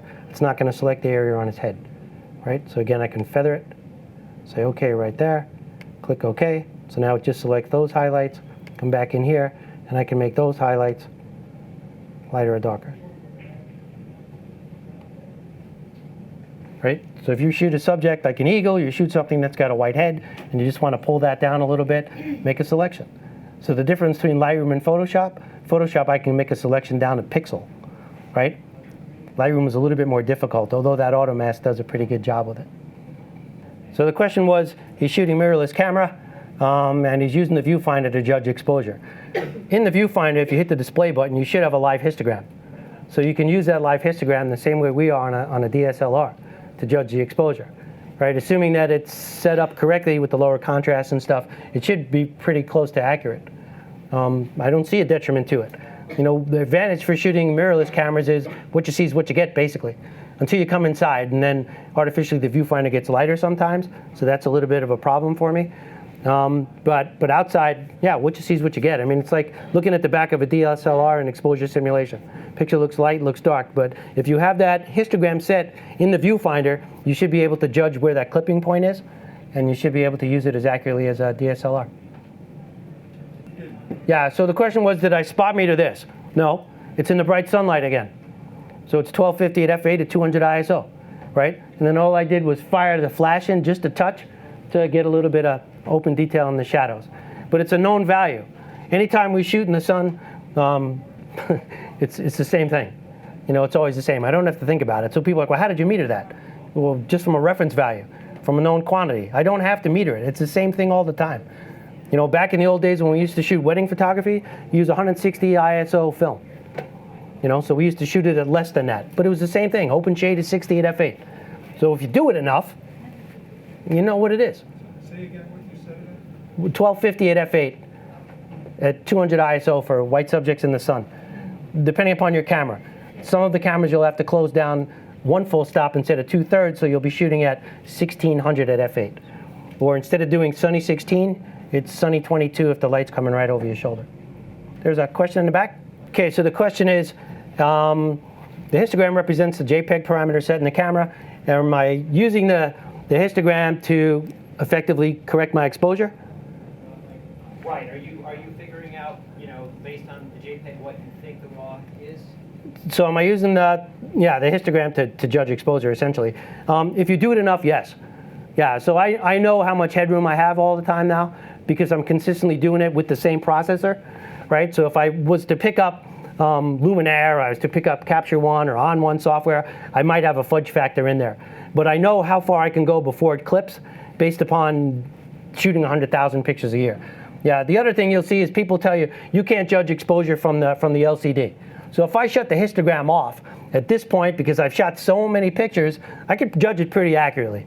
You know, again, I think that's kind of a little bit of a fudge factor. Yeah, if you just picked it up, you'd be doomed, right? So in the bright sunlight, I always set the LCD to the brightest it could be because I can't see it otherwise outside. And I want to see the detail. And pretty much when I shoot it outside like that and I come in, they look virtually identical. And then when I come inside, I'll set the LCD brighter, darker. But don't put it in auto. If you leave it in auto, it's really difficult to judge by the back of the camera. You can't do it. It gets lighter, darker on its own, and I don't have a constant source. So what you can gather out of this is I'm pretty anal in the way that I shoot, right? And I kind of break it down into like a formula. So I compartmentalize all of it, and then it's easier for me to put it together. You know, same thing when I shoot flash. I'm really goal-oriented. So if I want to shoot penguin portraits, I'm just going to shoot penguin portraits for the next hour. If I want to shoot birds in flight, I'm just going to shoot birds in flight. And I have what I call a window of opportunity. Right there is where the light's best. That's where the background's best. That's the only place I'm going to shoot the picture. So I'm going to track the bird from here to that window and then fire the burst. So I track them and I go brat, and then I'm off the trigger. I'm not going then I got the tail end of the bird, right? So that's where it's best. That's where the motor drive works. I can't judge where the wing beat of a snow goose is going to be. And if somebody tells you, oh, I can get the hummingbird this way or that way, somebody's lying to you. Can't do it. But a great blue heron that's got this slow, methodical, wings up, 1, 2, pop, 1, 2, pop. You know, and then I don't have to rip off 14,000 photographs. You'll see when the subjects are walking, I always have the foot furthest away from the camera forward. I want to see 4 feet. And I want a sense of implied body motion in the picture. You know, that takes it from just a static pose to something that's more intriguing. So I'm always watching that front foot. Pop, pop, pop. It's not just, you know, and I'm going to pick whichever one I think is best. Be goal-oriented. Pick specific things. Shoot where the light is best. You know, if I see people over here, man, this is great. Oh, look, a bird. Ooh, what's that going to look like? Who knows? So on the websites, a funny story. There's a guy saying, You're going to tell me that your method is better than me putting the camera in automatic and shooting this bird as it flies through dappled light in the forest. I said, yeah, your method's better. He goes, I knew it. Why? I said, because I'm not shooting that. I'm going to go have lunch. I'm not going to shoot a dappled bird flying through dappled. What the heck? I'm not going to get anything. It's going to stink. So learning to recognize what makes a good photograph, that's what you concentrate on. That's where the light's good. When I was in the Falklands photographing these penguins, I wasn't just shooting anywhere. I'm waiting for where the light's best. Everybody else is shooting over here. I'm like, guys, you're shooting cross-lit subjects. It's going to be really hard for you to get anything decent. You're split light and everything. But right here, the spray's coming off the waves, the light's on the penguins. I mean, that's where you want to shoot the things. So I'm laying on my belly getting sandblasted and everything else and ruining my camera equipment. But that's what I'm looking for. It's specific things. You want to photograph that bobcat walking in the snow? Every time the bobcat would start to come level with me, I'd race ahead. Because I don't want to shoot the back end of the bobcat. So as soon as he gets here, I'm running ahead. Okay, where's an opening? Right there. There's no log sticking out. When he hits that spot, be proactive. Always think ahead. Set the exposure in the camera. I don't care what it is. You know, today we're talking about highlights and snow. When you step out of the car, I guarantee on an overcast day, the light's going to be the same for hours. So once you set it in the camera, now you have the ability to concentrate on the decisive moment, on the camera autofocusing correctly, on getting the correct composition in the viewfinder, rather than having to second guess what the exposure is doing all the time. You can't concentrate on the stuff that's most important, which is the aesthetics. Now, we can't separate the aesthetics from the technique, right? We look at the picture and both comprise the entity. But if you mastered the fundamentals and you understand how that works, now you can concentrate on the creative aspects. And all of a sudden, things become simpler. You want to tell the camera, this is the picture I want to take, and set it up accordingly. Don't just fire off pictures, and if you can't judge why, you can't repeat it. And then you're back to square one every day. 51st dates. 51st camera, right? I don't know, whatever. I mean, every day you pick the camera up, you know, you're back to square one again. So again, evaluative metering takes the whole thing into account, right? And works perfectly if you can fill the pattern with one tonal value. Go +1 off the snow. Check it. If you need +1 2/3, set that in the camera. But fire off a picture beforehand. Make sure it's correct. Then go about your business. If the light changes, then you have to remeter, right? If you use spot meter, same thing. Both methods will work. All the methods will work. You can use any one of those methods. If you put in shutter priority and 1000 at f8 is the correct exposure, you know what the correct exposure in manual is? 1000 at f8. You know what it is in shutter's priority? 1000 at f8. You know what it is with an incident meter? 1000 at f8. So it's just, I equate it to crayons in the box. We do a 4-day tech series. It's a full day of metering, a full day of flash, one on post-production and one on visual skills. So the first day of the class, I give you a white piece of paper, and I give you a crayon. And I go, draw me a rainbow. And everybody looks at me kind of like you're looking at me now, right? So they're like, what are you talking about? So the end of the first day, it's incident metering, it's reference values, it's spot metering, evaluative metering, RGB metering. By the end of the class, you got 36 crayons. Draw me a rainbow now. So what I'm trying to do as an educator is to put more crayons in your box. And I appreciate the fact that people see my photographs and they want to emulate them. But my goal is to give you the tools to draw the picture the way you envision it. And unless you understand how that process all comes together and how each meter pattern affects what you're doing, it's a difficult task. How do you correct for something you don't understand? So I know I've seen a lot of people who haven't come from the film world, right? This is all I've been doing for 35 years, or however long it is now, since '83. So you learn exposure because you go on an exotic trip, and you better get it right, because you're coming back with slide film and a big debit in your checking account. So you want to make sure that what you're shooting is going to be the best it could be. So now with digital, it's a little bit easier. And people who just started out in digital, and I see a lot of other people teaching people, oh, it's too light, make it dark. It's too dark, make it light. Have a good day. Well, why? Why is it too light? Why is it too dark? I need more info, right? That's what it's about. Understand the process, and then it becomes much simpler for you guys. It's not as hard as you make it. People think automatic is easier. It's more difficult because every time you depress the shutter, you have to assess what the camera's doing. And every time you move it again, back to square one. I'm going to get a branding iron. Same light, same exposure. It doesn't have to be that hard. When you go outside on a sunny day, set the camera to 800 at f8, 200 ISO, shoot every car in the parking lot with the light coming over your shoulder, and every one will be perfectly exposed. Now, you might get some blinkies, but that's what's called the specular highlight. That's the sun bouncing off the hood or chrome or something like that. Can't close down for that. But I guarantee they'll all be perfectly exposed. They're all receiving exactly the same incident quantity of light. They're identical. Then you have a choice. You can salt and pepper to taste. If you say, hey, I want to make the picture darker to ensure more detail in the picture as shot, then make the picture darker. You want to see more detail in the black? Make the picture lighter. But you have a base, you have a foundation, you have a control as if in an experiment. It does the same thing every time. That's what's easier for me. I don't have to second guess every time what the camera's doing. So there's another photographer who used to shoot exclusively aperture priority and evaluative metering, right? And understood that it was difficult, and it is difficult, and came up with a chart to simplify the process for everybody. Which is perfectly, you know, I mean, it's great. But by the time I look at the chart, whatever I was photographing moved. Or if it's flying from the cornfield down here, up there, you know, to all these different places, you have to apply compensation. So the snow goose in Bosque, it's out there. It's 100 yards away. Now it's coming to me. It flies in front of a dark green tree, flies in front of the cornfield, flies in front of earth tone ground. It's in the same light. 1600, 5.6, shoot them all. But if you put that in automatic, every time that background changes, the camera's going to give you a different recommendation. You're going to have 16 different exposures. So now you're playing photo roulette again. You're sitting there going, whoop, doo, doo, doo, doo, trying to get the right exposure. Can't concentrate on the picture. So I came from the commercial world, right? It's been a crazy career.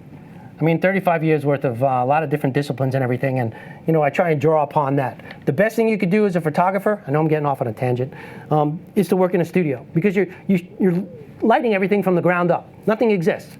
So you learn quantity of light, quality of light, and direction of light. That's what this whole thing's about. That's your paintbrush, right? So if I get the light off axis and the light is coming from here, I eliminated 50% of the pictures I could take. Because if the subject goes this way now, his face is in the shadow. I can't pull the trigger. I have to wait for him to turn his face back this way. So I'm picking the best background, I'm picking the best light, but I have to wait for the subject to cock its head to the light source. Now I can take the photograph. So when I first started this, I looked at all John Shaw's books and I said, okay, I'm done with all this commercial stuff and annual reports and everything else. I'm going to do wildlife photography. Well, how come my pictures don't look like that? I got the same equipment. Maybe it's not the equipment. So you know what we do? We all go out, we buy the best equipment money can buy. You know what you just did? You eliminated all your excuses. So now it comes down to the nut behind the wheel, my friends. That's what it is, you know? So if you're not happy with the photograph, it's not the camera. I mean, I could pick up any camera in the world probably and do the same thing. It's all ISO, shutter speed, and f-stop. It doesn't make a difference. What makes a difference for me, and the reason I shoot what I do, is because I'm really comfortable with the ergonomics, and I love the layout of the camera. And it's the best lens selection on the planet. So for me, it's a no-brainer, you know, and that's why I use what I do. That's why I use the Canon stuff. Other people might have a difference of opinion. That's okay. You know, it just makes my job easier for what I do. And that's what it's all about. You know, but if you gave me a mirrorless camera or a point-and-shoot camera, the composition's the same. The principles are all the same. So we had a girl show up on a black bear trip. Now, black bear, which side of the histogram are you going to look at? The left side, not the right side. I want to make sure that the black side of the histogram is not pegged. Otherwise, I have no detail on the black. So all I'm doing, for the most part, is using one side or the other in the histogram for reference. The middle, I don't really care about the middle.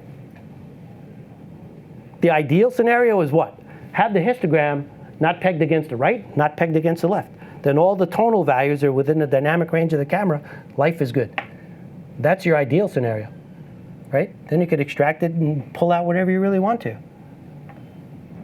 But, you know, if you look at this whole thing like there's no negatives, if you take a picture and it doesn't come out, and you have metadata, and you could look at that metadata and say, okay, this is why it went wrong, that negative now becomes a positive. If you just shoot completely automatic, and you don't know what it's doing, then it stays a negative. Then you're still reeling around in your mind trying to figure out what the heck's going on.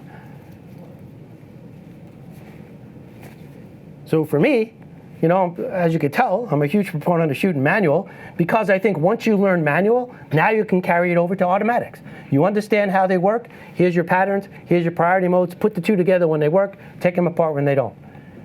Evaluative metering works perfect in low contrast situations and even tonal values. Works flawlessly.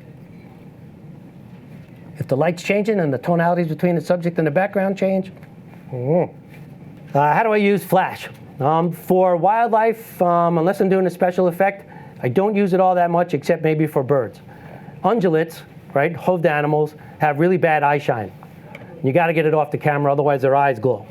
Right? If you're shooting bears and you become the center of attention, you probably want to stop doing what you're doing. So anything on 4 feet can outrun anything on 2 feet, so stop doing that.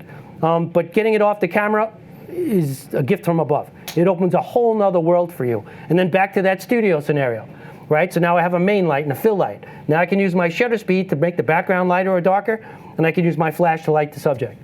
So we do a flash class. I should come in here and probably do that.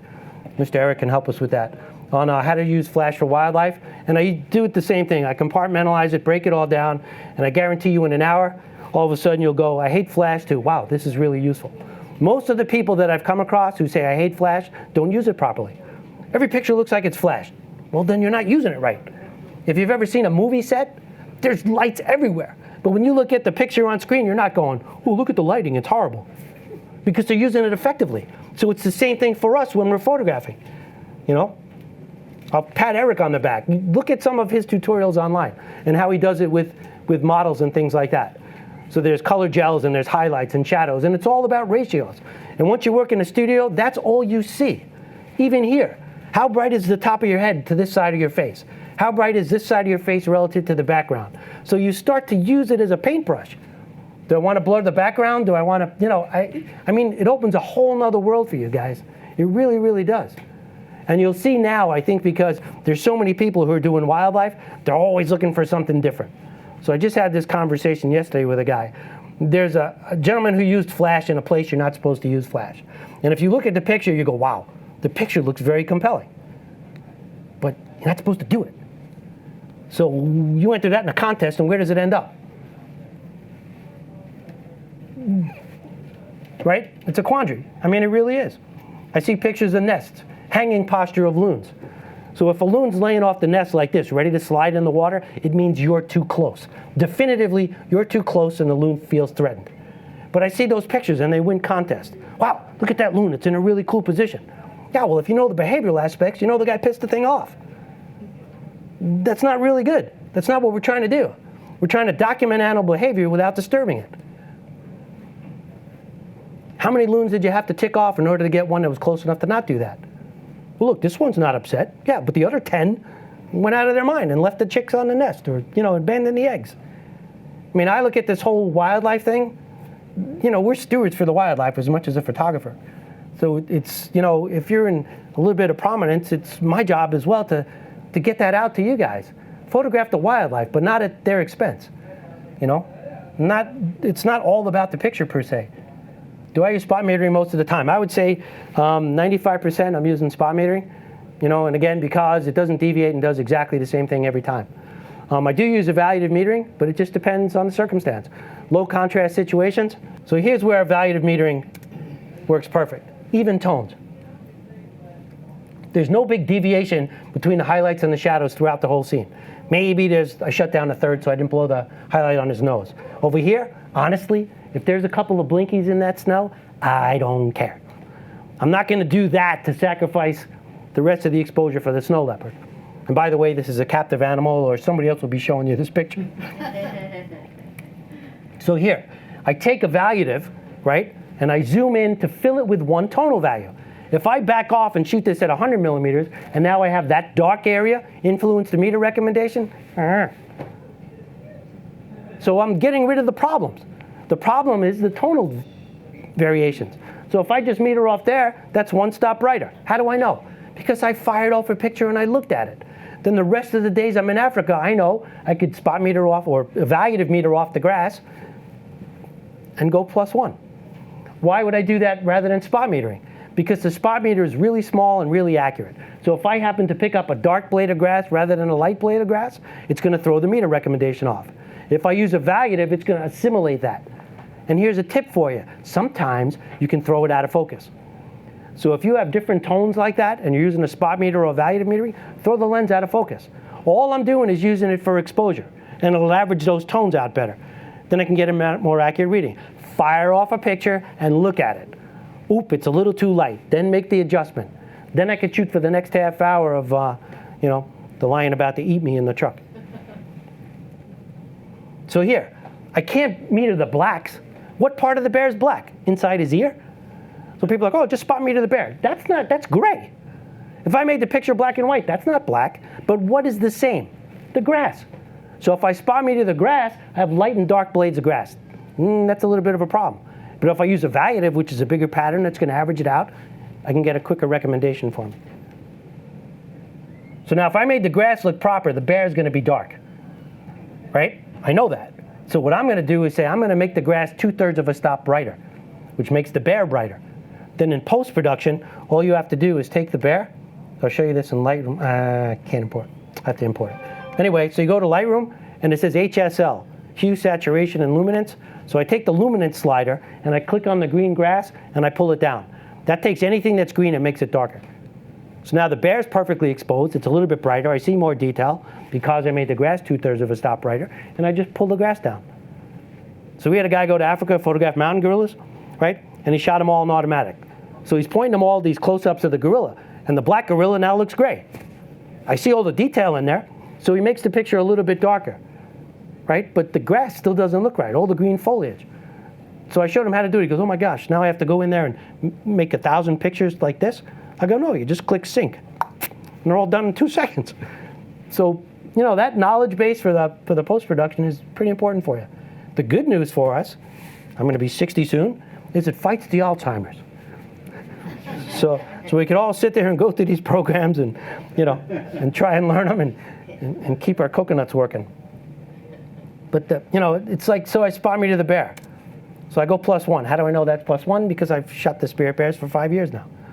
So I meter the bear, and if the light's the same, I don't have to change anything. But zoom in and out of that, and you're going to get 10 different exposures. Here's a cheetah. So the cheetah's in the shade, full shade under a tree, and the background's in sunlight. So all I did was I metered right here, right? Fired it off. It works perfect. How did I know the background wasn't going to clip? Because I metered this and metered that, and they weren't like that far off. So as long as there's not like a 3-stop difference between there, or more than a 3-stop difference, I know that background's going to have detail. So here's your spot meter scenario. That right there is exactly the same as that right there. But look at the difference in the background. Brighter, not so bright. So if you do this in evaluative metering and automatic, what's going to happen? 2 different exposures. If I did it in automatic, but I put the spot meter right there and it went from light to dark, exactly the same reading. So I can use aperture priority and spot metering, or I can use manual, either one. Or push the auto exposure lock, either way. The point is, I don't want it deviating once I got the correct exposure. So I showed you that. So here's another one of these proactive things. What this has to do with snow, Eric, I'm not really sure. But here's the deal. We're in Bosque, okay? Everybody leaves, and I'm like, I still think the light's going to pop. It's going to happen. I know it's going to happen. So I see all the pintails landing, sandhill cranes, mallards, birds in the background. None of this is Photoshopped. And there's ethereal fog in the background because it's really cold and it's, vapor coming off the river. They're pretty far away. It's a 600 with a 1.4. It's 840 millimeters. Not a lot of depth of field. So what parameters do I need to capture the picture correctly? I need 2500th of a second because those things are like rockets. And I need at least f16 to try and get something recognizable throughout the photograph. So I lock the camera down. I have these reads on the bottom. I focus on a different bird that came in right about there at f16, right? And then I put the thing in autofocus with a zone, a bigger area. And then right when those birds are all coming in, I'm hammering. So it's 2500th of a second at f16, 840 millimeters. It's 1600 ISO. Why 1600 ISO in the bright light? Because I need f16 at 2500th of a second. If you said all I'm going to shoot is 400 ISO, this isn't in focus, that's not in focus, pick your poison. To me, the picture is more important than having a little bit of noise. I can knock the noise out. You ever look at a billboard on the highway? It looks pretty good from the highway. Go close to it. Can't even tell what it is. Looks like golf balls. So, you know, you ever go like this in a museum? You know, the stroke on that picture is just a little bit off. No, but that's what you're doing with the noise. I mean, if you make a picture that big, it's meant to be looked at from back here. It's not meant to be looked at like that. You know, if you want to do the landscapes with 4.5s in medium format, then you have a different agenda. You know, but for me, the content is still more important. So I want to make sure I capture the content. I'm in Africa. There's a lion going after a hippo. That's like unheard of, right at dusk. So I jacked the camera up to 3200. I'm wide open at f4. I'm like, "Grr." The guy's, oh, those are going to be noisy. I go, yeah, look at that. It's pretty cool, right? Yeah. So let me see yours. Oh, I didn't shoot it. Yeah, it's exactly my point. It's going to be noisy, but it's a pretty darn cool picture. It's like a once-in-a-lifetime thing. Okay, so the question is, do I think we kind of took a step back going from film to digital? And partly that would be a yes for the people who just pick it up now, who haven't shot film, and just put the camera in automatic because they believe the camera knows more than they do. So we've had people come on the trip, AP photographers, you know, UP, I mean, all these guys come. And two things. The first, it blows my mind because a lot of them are not technically oriented at all, and I'm not really sure how they even had a career. They just put the camera in automatic and they ripped everything off. The other thing is that, yeah, if you just pick up that camera, more people are frustrated today. They're getting a lot of good pictures because they're shooting a lot more. So we used to say you shoot a roll of 36, you get 5 good ones, right? Now you go to digital, you shoot 3600, you get 5 good ones. That's not how it's supposed to work, right? It's not the more I shoot, the better pictures I get. I mean, narrow it down. You know, and there are people come on the trip who I start to teach this methodology, and the guy's like, that's how I used to shoot my Leica in the 60s. I said, how were your pictures back then? He goes, you know, they were really good and consistent. I go, how are they now? Not so. I said, why? Well, because I put the camera in automatic and I'm relying on the camera to do everything for me. It does a really good job, but you got to understand, everything has limitations. When is it an asset, and when is it a detriment? So, you know, only you can figure that out, what works for you. We had a gal, her daughter's in gymnastics, right? So she took the class and she calls me up and she says, I always mess up the pictures. I said, well, it's indoors, right? Yeah. Does your daughter usually go first? No. So I said, so put the camera in live view, right? Pick a fast shutter speed, like 1000. Jack the ISO up to 1600, and just dial the f-stop so the picture looks good. Then shut it off. And then fire a picture on the girl who goes 2 times before your daughter. Does it look good? Yeah. Now don't change anything. It's fixed lighting. But if her daughter's wearing a white jumpsuit and the other one's wearing a dark jumpsuit, and if you put it in automatic, it keeps changing. She zooms in, zooms out. 6 different exposures. Set it up on the girl before. Then rip them off. Don't wait for that moment again. That's going to kill you. You know, we're photographing a swamp. Here comes a bear. I'm like, okay, focus on the log. Why? Because the bear's going to walk on the log. How do you know? Well, if you were walking through a swamp and there's something hard for you to stand on, I'm pretty sure you'd stand on the log. So I set up like this. The bear walks on the log, and they're like, wow. It wasn't rocket science. I mean, I've seen it before. But, you know, a lot of it's common sense, which is, you know, not so common. Yeah, we just have to pay attention. You know, it's fun. For me, the more I understand animal behavior, the more it equates to better images, because I can second guess it ahead of time. You know, so a really cool story is we photographed at a bear sanctuary, black bears. So 3 black bears are up the tree, and I hear mom give off this guttural grunt. So she's like, And I'm like, okay, that's the sound to come down. So I told everybody, stop what you're doing, come over here, set the camera up vertically, figure out the correct exposure, because mom is going to stand up at the base of the tree and touch each cub as it comes down. So the bear biologist next to me goes, yeah, sure. I'm like, okay. So I step back and I gave the participants the primary spots, and 1 cub comes down, mom stands up, noses it, 3 in a row. So I'm in the background going. So I said to the biologist, you need to spend more time in the woods. And that's what it is. The more time in the field, you know, the better off you're going to be.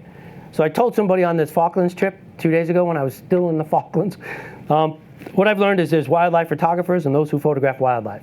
And here's the difference. The wildlife photographers are going to spend the time to understand the behavior. And it's going to equate to better pictures. The other guys are going to run down the road, see a deer, jump out of the car, shooting it back in the car. It doesn't necessarily mean that one picture is going to be better than the other, right? It just means that person is going to spend more time in the field to try and, and maximize the craft. And yes, I started the other way. I hate zoos, but that's where we started. That's where the animals were accessible to us, Would I photograph an elephant in the zoo today? Hell no. No way. It's just after you see them in the wild, you can't do it anymore. You'll never be able to do it. I see wolverines and anyway. It's, orcas. So I just saw 2 pods of orcas, 7 and 5, living in the wild in the Falkland Islands. It's the best place in the world to photograph natural orca predation and the world's most accessible place to photograph orca predation. And then you see them in an aquarium with a fin like this, and it's just, it shouldn't be. More questions on photography. Should I get a converter for my zoom lens, right? There's a couple of assets and detriments again. You're always going to lose a little bit of quality, right? You're also going to lose light. So if you're going to shoot at, let's say, a 5.6, you put a 1.4 converter, now you're at f8. So I was telling you stop down 1 stop, which means now you're at f11. So if you don't have a lot of light, you're going to be jacking the ISO up, right? That difference between how much noise and quality loss versus cropping the picture up to the same thing, you'd have to compare the two side by side. I get the question all the time. And it depends on how many pixels your camera has, how much you're going to crop it up. We have a 7D Mark II, 22 megapixels, and a 0.6 crop factor, right? Or I shoot it with my 1DX, which is about the same megapixels, but now I take the center portion out. Now I'm at 10 megapixels to get the same size image I do with the other camera. But that camera is not as good with noise. What's a better scenario? The only way to do that is to have somebody shoot side by side and compare the two in exactly the same circumstance. So it depends on the quality of the converter. Any imperfections in your primary lens are going to be exaggerated. So let's say, for argument's sake, you have a 50 millimeter lens. 50 millimeter lens is essentially 1 power. 600 millimeters, 50 into 600 is 12 times, right? So anything that you do is magnified 12 times. Imperfections in technique, right? Then you throw a converter on there. So if there's any imperfections in the lens, now you just magnified it again. So it's a debacle. If you're going to do that, buy a matched converter. The Canon, again, I'm touting the 100 to 400. That's programmed with the chipset in the new 143 converter to work really well. And there were people on the trip who were using it, and the results blew my mind. I would, in my lifetime, never put a 1.4 converter on a zoom lens. But they were showing me pictures, and they were just mind-blown. But again, they were shooting at f11. So 5.6, f8, close down 1 stop at f11. You got a lot of depth of field, and the pictures are real sharp. But again, you got to jack the ISO up in order to compensate for the loss of light. So, but it would always be better to get a second longer zoom lens. Yeah, better, more costly, and more weight when you travel. So yeah, the photography should be the art of compromise. I mean, essentially that's what we do. We always lose or gain on one end, and not so much on the other. It's just how it is. Why do you have a 600 f4? I could buy a zoom lens that not at f4 you can't. So my 600. The sharpest part of that lens is f5. And I know because, believe it or not, I checked out every lens opening in third stops from f4 to 16. So f5 is the sharpest part of that lens. f4, I'm still picking up the fraction on the wide open end. Past f11, I'm picking up the fraction. So I'll shoot between 4.5 and f11. f5 if I can help it. The further out the subject, the less I have to worry about depth of field. Right? So if I'm photographing a bison at 100 yards, I can shoot him at 4.5. If he gets close and I want a full frame headshot, I got to go down to f11. So the closer he gets, the more I have to worry about depth of field, right? 3 up, 3 down. Or if you're an aperture priority, right, just dial the f-stop and it'll compensate for the shutter speed. But hit that auto exposure lock so, it's not changing. But yeah, the whole thing's an art of compromise. I just went to the Falklands. We have weight restrictions, 22 kilos. Anything more than that, you pay for. But we're going, to the bottom of the earth, right? Just above Antarctica. So, if it's another $100, I'm taking the tools I want. But I still went lighter. I took 2 5D4s. I did take a 7D Mark II because I only took a 400, the DL, which is f4. But I definitely used that with the 1.4 and the 2X. But that's a real high-end sharp lens. The 70 to 200 2.8, the Canon IS, works really well with a 1.4. Now, you could put a 2X on there, and it works fairly well. But I guarantee the 100 to 400 at 5.6 is going to be way better than the 70 to 200 with a 2X. The only time you want to put that 1.4 on that 100 to 400 is if you're going to shoot more than 400 millimeters. If you're going to shoot less than 400 millimeters, pull that puppy off. Otherwise, you lose light, decrease the quality a little bit, slower autofocus. What's the purpose? So if I know that I'm going to shoot consistently more than 400 millimeters, I'll leave the 1.4 on. But if I'm not, pull it off. And I see people leave it on all the time. Just like I see people with polarizers on their lenses. Well, the guy in the store said, leave this on my camera. So I look inside, and they got like polarizers inside. You lose 2 stops of light. I can't afford 2 stops worth of light for what I'm doing, unless it's a special effect. So there are reasons that I use it, especially if I'm doing video, right? So I have a variable ND filter for when I do video now, because I have to cut down the light. But yeah, I mean, same thing. You know, it's a compromise.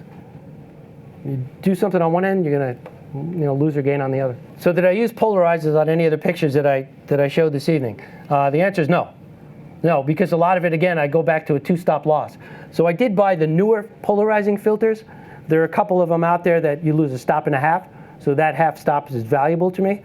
But again, if I'm shooting waterfalls, if I'm shooting things that are not shutter speed dependent, high shutter speed dependent, then I can use a polarizer. Yeah. I rarely, if ever, use filters in front of my high-end glass. Right? I mean, Canon and these other manufacturers went through painstaking, processes to make them the sharpest they can. And I don't want to stick something in front of it. Except this trip where I go to the Falkland Islands and I have 50-mile-an-hour blowing sand that's, I could probably make a pearl, right now from all the sand that I ingested. But that's when I'm going to put them on there. Otherwise they chews up the front element. I have to send one camera back because the eyepiece got sandblasted. So I left the camera on a tripod. I walk away, I come back, and the eyepiece looks like you're looking through a fog now. So CPS didn't hear that. But yeah. So yeah, I mean, it takes its toll. But yeah, so it's not all about, hey, put a filter on the camera all the time. And, so I'm sitting here for 2 hours and spewing all this information to you. It's not gospel, right? It's what works for me. Your job is to take these classes from everybody that you can and assimilate all the information that works for you. If one method is easier, then use that method. I'm just showing you what's easier for me and what has worked all these years.